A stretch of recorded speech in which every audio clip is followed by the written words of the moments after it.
Oi pessoal, é o Marcos Camargo e vamos à nossa videoaula sobre sistemas térmicos 2, a disciplina que a gente estava vendo na quinta passada, que é temperatura de orvalho, saturação adiabática e bulbo úmido. As apresentações elas vão estar um pouco diferentes do material que eu mandei para vocês. Eu dividi em módulos, porque senão a videoaula ia ficar muito grande. Então eu dividi em módulos, temos 4 módulos, esse daqui é o primeiro módulo. Sem esperar que o pessoal comente depois, eu moro perto de uma chácara, né? Então vocês vão escutar alguns sonzinhos diferentes durante a apresentação, mas acho que não compromete em nada aquilo que a gente vai estar fazendo. É fundamental que para a gente ter andamento no curso, nós trabalhemos com as tabelas termodinâmicas. Tem duas que são importantes. A primeira é a 4, do material que eu passei para vocês, né? E a 4, ela relaciona a temperatura com pressão de saturação. Tá bom? Então, a gente tem aqui, ó, nessa coluna a temperatura e aqui as pressões relativas de saturação. Outro ponto importante para a gente são as entalpias. Tem de líquido saturado, entalpia de evaporação e entalpia de vapor saturado. Tranquilo? A outra tabela importante é a tabela 5, que tem a relação de pressão com temperaturas. E temos também aqui as relações de entalpia. As duas tabelas estão ligadas, evidentemente.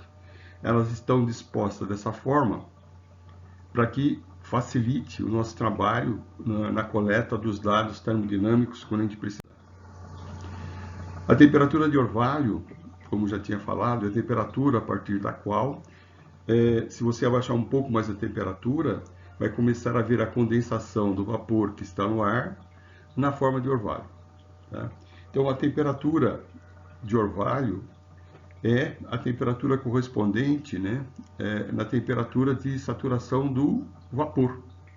Então, se a gente entrar naquela tabela de temperatura, nós vamos ter o valor correspondente para cada temperatura. Então, a temperatura de orvalho para cada situação tem uma pressão de vapor correspondente. Se vocês olharem na tabela 4, vocês vão ver que tem uma coluna das temperaturas e das pressões saturadas. A gente consegue estabelecer qualquer temperatura e qualquer pressão saturada através de interpolação. Então aqui nós temos as temperaturas indo de 5 em 5, né? E as pressões correspondentes. Para qualquer outra pressão ou temperatura que não esteja na tabela, nós vamos ter que fazer uma interpolação. E o exemplo que nós temos, o exemplo é de uma casa onde o exterior é frio, 10 graus, né? E dentro da casa a gente quer manter uma temperatura de 20 graus. Só que em mantendo a temperatura da casa em 20 graus, eu vou ter um gradiente de temperatura, vou ter uma distribuição de temperatura como essa que eu mostrei em amarelo. Perto das paredes externas, as temperaturas vão ser mais baixas. Tranquilo? Então,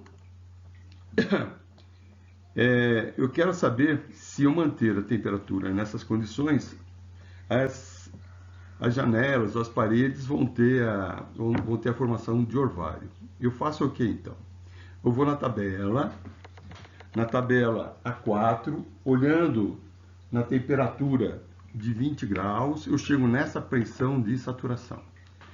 Eu preciso disso para eu achar a temperatura do ponto de orvalho. Eu tendo essa pressão de saturação e conhecendo, olha, a umidade relativa, ó, a umidade relativa é 75%. Conhecendo a umidade relativa e conhecendo essa pressão de saturação, que é o PG, eu consigo calcular a pressão de vapor.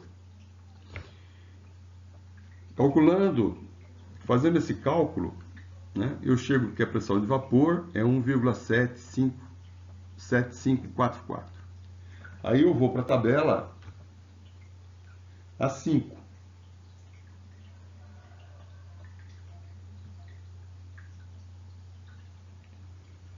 Na tabela 5, eu não vou ter esse valor aqui, ó, de pressão de vapor.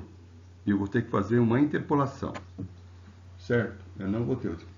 Então, eu vou fazer a interpolação. Eu sei que 1,5 kPa corresponde a 13,02 graus Celsius.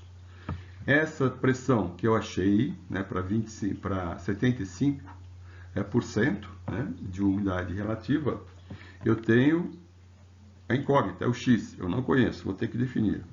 E para 2, na tabela, né, a 5, eu vejo que a temperatura relativa é 17,5 graus. Verificando isso,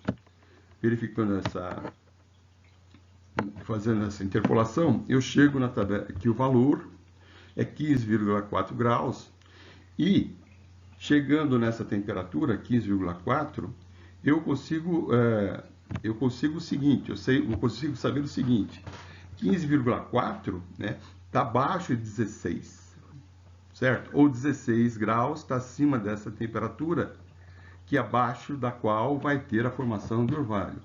Conclusão que eu tiro, então, que essa condição é uma boa condição de trabalho, porque não haverá formação de orvalho. Falamos também de duas relações importantes. A primeira relação é a umidade relativa. Então, a umidade relativa ela se relaciona com a umidade específica.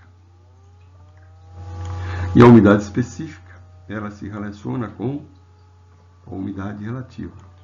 Essas são relações básicas que a gente vai estar usando ao longo de todo o curso. Correto? Bom, e aqui termina o módulo 1.